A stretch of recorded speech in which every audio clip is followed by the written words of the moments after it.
Praise the lord. దేవునికి స్తోత్రాలు. నేను pastor Ratna Maitra from praise God ministry. ఈ రోజున యేసయ్య మన కోసం వాగ్దానాన్ని ఏర్పాటు చేశారో ఒక్కసారి చూద్దాము. కొలసీలకు రాసిన పత్రిక 3వ అధ్యాయము 23-24 వచనాలు.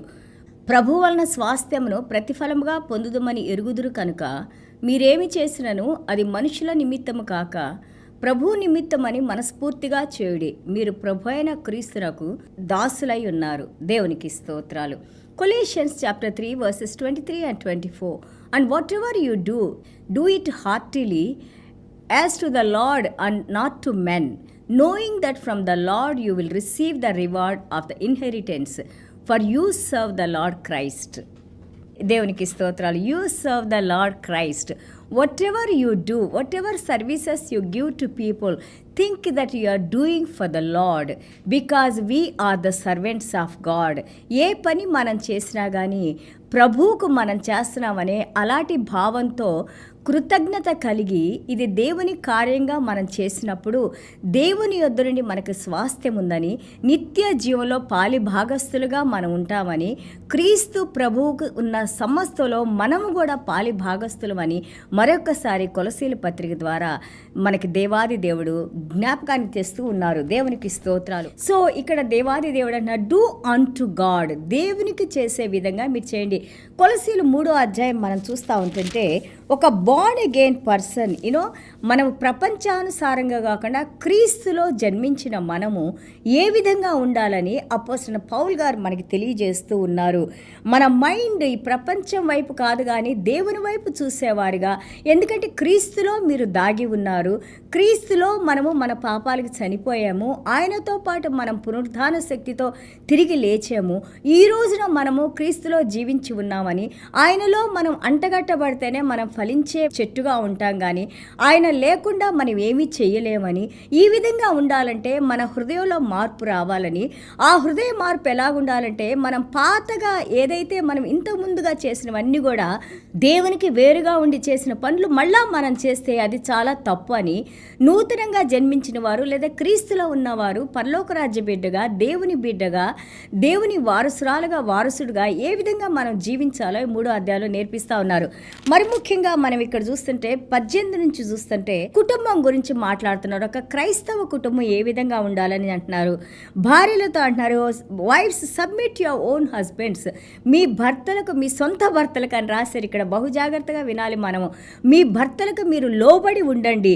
అలాగే ఇది మనకి దేవుడు ఏర్పాటు చేసిన పెళ్లి కాబట్టి, ఆయన నిబంధనలో ఆయన సాక్షిగా ఉన్నారు కాబట్టి బహు జాగ్రత్తగా ఆయన భయభక్తులు కలిగి ఇది దేవుడు చేసిన వివాహం అని, దేవుడు మనకి విట్నెస్గా ఉన్నారని, మనం వేసే ప్రతి అడుగు కూడా మనం జవాబిచ్చేవారిగా ఉండాలని జ్ఞాపకం చేసుకోమంటున్నారు. అలాగే భర్తలకు కూడా చెప్తా ఉన్నారు, లవ్ యువర్ వైఫ్స్, మీ భార్యని మీరు ప్రేమించండి. And do not be bitter towards them, వారి ఏళ్ళ మీరు కోపంతో కానీ చేదుగా కానీ మీ ప్రవర్తనలో అలాంటి మార్పులు రానివ్వకండి. ఎఫెసీయుల పత్రిక 5వ అధ్యాయం అంటారు, దేవుడు ఏ విధంగా యొక్క సంఘాన్ని ప్రేమించి తన ప్రాణాన్ని ఇచ్చారో అదేవిధంగా భర్తలు కూడా భార్యల్ని అంతగా ప్రేమించాలని మనం ఎఫెసీయుల 5వ అధ్యాయం మనం చదువుకున్నాము. ఇక్కడ కొలసీలో చూస్తే దాని తర్వాత పిల్లలకి చెప్తున్నారు, మీ తల్లిదండ్రులకు మీరు లోబడండి. ఇన్ ఆల్ థింగ్స్, వారు చెప్పే ప్రతి విషయంలో కూడా మనం మంచిగా చెప్తారు కదా తల్లిదండ్రులు. సో కాబట్టి వారికి లోబడి ఉండండి. ఇది దేవునికి చాలా ఇష్టమైందంటే it is well pleasing to God అని ఉంటుంది ఇంగ్లీష్లో. ఇది దేవునికి ఎంతో ప్రియమైంది. ఎందుకంటే 10 ఆజ్ఞల్లో మనం చూస్తూ ఉంటుంటే మనము ఒక ఆజ్ఞగా చూస్తున్నాము, నీ తల్లిని నీ తండ్రిని సన్మానింపుము. ఎవరైతే తల్లిదండ్రులు సన్మానిస్తారో వారికి ఈ భూమి మీద దీర్ఘాయుష్ ఉంటుందని ఆ యొక్క ఆజ్ఞతో పాటు దేవుడు ఆశీర్వాదాన్ని కూడా ఇచ్చారు. దేవునికి స్తోత్రాలు. అలాగే మనం ఇక్కడ తండ్రులకి చెప్తా ఉన్నారు, do not provoke your children, మీ పిల్లలకి కోపం వచ్చేంతగా, మీ పిల్లలు రెచ్చగొట్టేంతగా మీరు కోప్పడవద్దు. ఎందుకంటే వాళ్ళు డిస్కరేజ్ అయిపోతారు. మా తల్లిదండ్రులు ఎప్పుడు ఇంతే చేస్తారు, మేమేం చెప్పినా కానీ వాళ్ళు మాకు ఆనర్ ఇవ్వరు, మమ్మల్ని ప్రేమించరు, ఇలాగని చెప్పేసి వాళ్ళ హృదయంలో మేబీ పాపం బాధ కలుగుద్ది. అలాగే మీరు ప్రవర్తించబాకండి అని అంటున్నారు. అలాగే బాండ్ సర్వెంట్, సేవకులారా, పనిచేసే వారి యొక్క మాస్టర్స్ని, మీ యొక్క యజమానులు మీరు విధేయత కలిగి ఉండండి వారి ఎడల. ఎందుకంటే కేవలము మనుషుల్ని సంతోషపరిచే ఆ యొక్క పరిచర్య కాదు కానీ, లేదా ఏదో నన్ను చూస్తున్నారని నేను చేసే పరిచర్య కాదు కానీ, మీ హృదయపూర్వకంగా దేవుడు మిమ్మల్ని ఏమంటారు, చేయవలసిన పనులు మీరు చక్కగా చేయండి అని అంటున్నారు. విధేయతతో చేయండి అన్నారు. అప్పుడు చూడండి మనం 20వ వచనం చూస్తుంటే, but in sincerity of heart and God fearing, మీ హృదయపూర్వకంగా యథార్థమైన సేవ, అలాగే దేవునికి భయపడి మీరు యజమానులకి సేవ చేయండి అంటున్నారు. ఈ విధంగా ఒక క్రైస్తవ కుటుంబం ఉండాలని దేవుడు మనకి నేర్పిస్తున్నారు ఈ రోజున. అలాగే 23వ వచనం చూస్తుంటే, వాట్ ఎవర్ యూ డూ, నువ్వు ఏ పని చేసినా కానీ నీ హృదయపూర్వకంగా చేయని. మరొకసారి దేవునికి నువ్వు ఏ పని చేసినా కానీ ఒక క్రైస్తవ కుటుంబంలో అది నువ్వు దేవునికి చేస్తున్నావు కానీ మనుషులకు కాదని దేవుడు మనకి జ్ఞాపకాన్ని తెస్తున్నారు. క్రీస్తే సర్వము, నేను ఏది చేసినా కానీ క్రీస్తు కళ్ళు నన్ను చూస్తున్నాయి, అలాగే క్రీస్తు హృదయంలో నేనున్నాను, క్రీస్తు మనసులో నేనున్నాను. నా హృదయంలో దేవుడు ఆయన సమాధానకర్తగా ఆయన పరిపాలిస్తూ ఉన్నారు. నేను క్రీస్తులో ఉన్నాను కాబట్టి నేను ఏ పని చేసినా కానీ దేవుణ్ణి సంతోషపెట్టే విధంగా ఉండాలని ఈ రోజున దేవుడు మనకి నేర్పిస్తున్నారు. దేవునికి స్తోత్రాలు. And we must remember that Christ has the ultimate authority. మన శరీరం మీద, ఆత్మ మీద, మన సర్వం మీద ఎవరికి అధికారం ఉంది? ఈ భూ ప్రపంచం మీదనే క్రీస్తుకి అధికారం ఉంది కదా. ఎందుకంటే ఆయన సృష్టికర్త, ఆయన నోటి మాటతో సర్వాన్ని సృష్టించిన దేవునికి మనం తప్పకుండా భయపడాలని చెప్తా ఉన్నారు. And also light and love, always walk in truth అంటున్నారు. దేవుని యొక్క వెలుగులో, దేవుని సత్యంలో, దేవుని జీవంలో నడవాలంటారు. Even when we are facing obstacles, సమస్యలు వచ్చినా కానీ ఆ సమస్యల వైపు తిరిగి చూసి నువ్వు భయపడొద్దు, విశ్వాసాన్ని కోల్పోవద్దు. ఎప్పుడైతే సమస్యలు వస్తాయో ఇంకా ఎక్కువగా దేవుని వాక్యంతో మనం బలపడుతూ, స్థిరపడుతూ, అందులో మనం ధైర్యాన్ని తెచ్చుకుంటూ మనం ముందుకు నడవటానికి, క్రీస్తుతో పాటు మనం ముందుకు నడవటానికి మనల్ని ప్రవర్తించమంటున్నారు. అండ్ ఆల్సో చూడండి 3వ అధ్యాయము చాలా మంచి వచనం ఉంటుంది ఇక్కడ మనకి. కొలసీలు 3:2 వచనం చూస్తే, set your mind on things about, not on things on the earth. మీ మనసుల్ని, మీ హృదయాన్ని పైనున్న వాటిపై పెట్టమంటున్నారు. Looking up to live in faith, విశ్వాసంలో జీవించడానికి మీరు చూడండి. And hurting each other is not right. మనం ఒకరికొకరు ఎప్పుడు గాయపరుచుకుంటూ సమయాన్ని మనం వేస్ట్ చేసుకోవటం, వృధా చేసుకోవటం, అది వృధా అని దేవుడు ఇక్కడ మనకి మరొకసారి తెలియజేస్తున్నారు. మనం ఇంతకుముందు నేర్చుకున్నాం కదా 3వ అధ్యాయంలో మనం ఏమి నేర్చుకున్నాము? 14-15 వచనాల్లో నేను దీర్ఘశాంతాన్ని కలిగి ఉన్నమారు, క్షమించమన్నారు, ప్రేమించమన్నారు, నిన్ను వల్ల నీ పొరుగువారిని ప్రేమించమన్నారు. క్రీస్తు ఏ విధంగా నీ కోసం ఆయన ప్రాణాన్ని పెట్టారో అదే విధంగా నువ్వు ఇతరులు ప్రేమించేవారిగా ఉండాలి అని అంటున్నారు. అలాగే దేవుని యొక్క సమాధానం నీ హృదయాల్ని పరిపాలన చేయాలి అని అంటున్నారు.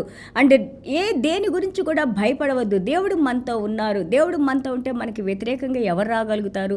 Nobody can come against us because God is with us. We are under the guidance of God. We are the covenant children and God has chosen us and God is blessing us. Be strong and be courageous. Walk with the Lord and you will see heights. Wherever God takes you, always he takes us to the blessed place. దేవునికి స్తోత్రాలు. చిన్న ప్రార్థన చేసుకుందాం. యేసయ్యా మీకు వందనాలు, స్తోత్రాలైనా. Thank you Jesus for your grace and mercies Father God.